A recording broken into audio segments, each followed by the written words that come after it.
Darton's got 1/4 inch increments. That's kind of cool.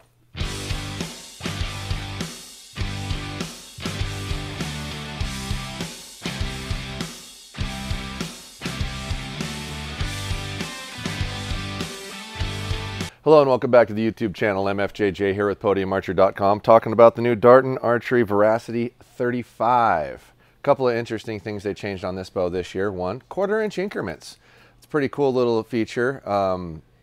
Might just leave you playing with it for the rest of your life because you can move it such small amounts, but it is neat to be able to offer that because people really are down to 1/4 or an 1/8 when you get your draw length really ideal, and a pro archer or a high target archer is going to twist around twisted string and cables to get that to that point. It's kind of nice that they added that little feature. Overall, bow looks really good. They did add an adjustable roller guard, kind of like an Elite had on it.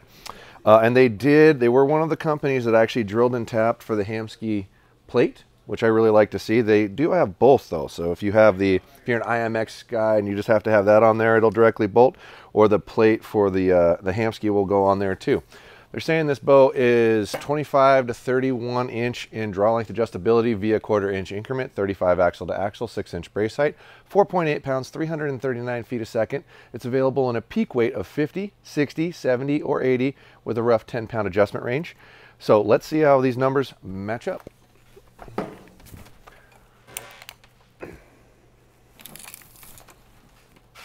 I'm off the limb. Hang on. One of these with a little loop on it would be cool. What if they make one? So 35 and an 1/8, so a little strong. 6 on the dot. That's pretty accurate. Let's see what our scale weight is for physical hang weight. That's weighing out at 5.1, and we have an arrow rest on here. That's usually about 3, so that looks to be spot on. Let's see how much reflex we got in it.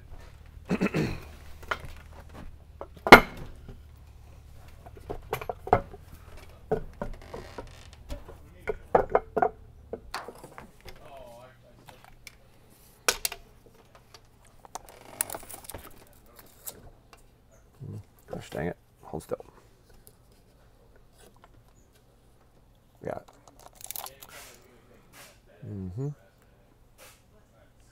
It's like about 2.5. Not terrible.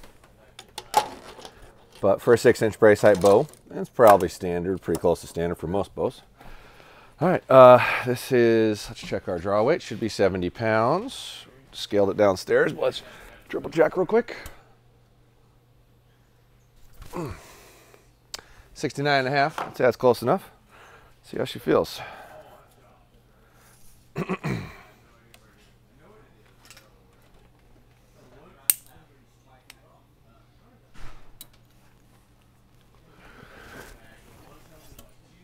So the draw cycle is a little interesting.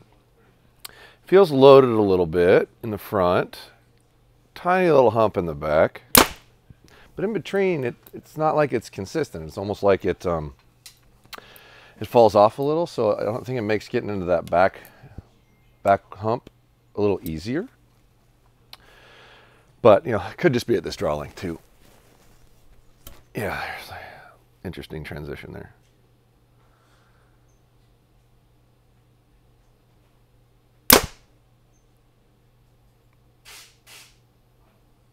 Then the vibration stopped. It's minimal, but you can feel it just sitting there doing that, kind of like a tuning fork a little bit. It's not loud by any means. It's very quiet.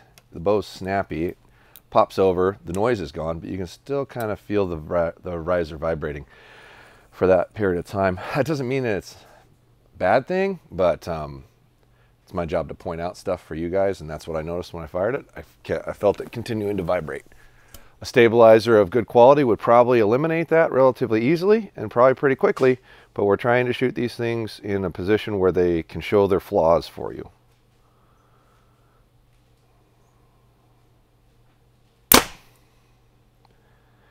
Yeah, the initial noise is gone almost immediately, but there it goes. All right, so you can still feel like a little surge in the riser and vibration. Let's see how fast this thing is.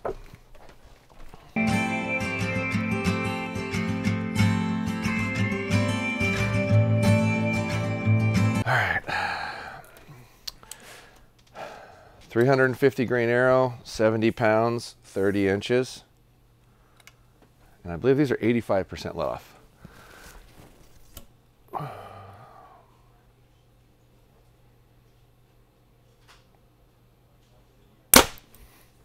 .333. That's fast, kiddos.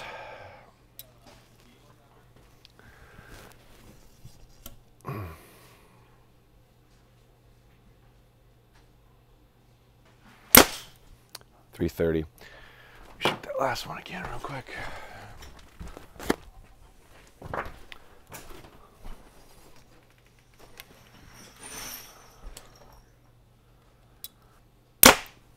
.334.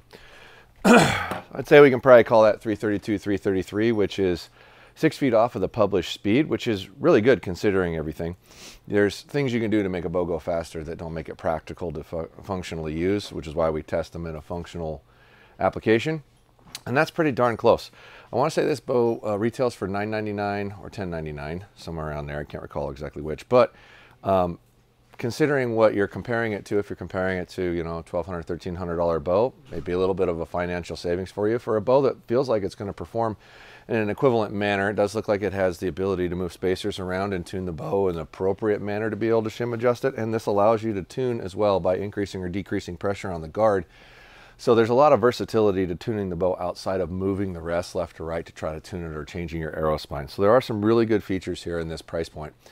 So might be worth a check, you know, if you're maybe a little bit more on a budget and don't want to blow your entire amount of money on a really high-end bow. Not to say they're not they're just a little more price effective. So maybe something to consider if you have a dealer in your area, check it out. And I believe you can buy them online as well. So that's something to consider in those options. And their turnaround time is really fast. And in an era where it seems like bow manufacturers are taking 2 to 4 months to get a bow actually to a shop from when they manufacture it and when you place your order, this will get to you pretty quick. So if you're in a hurry and you're antsy, it's something to definitely consider.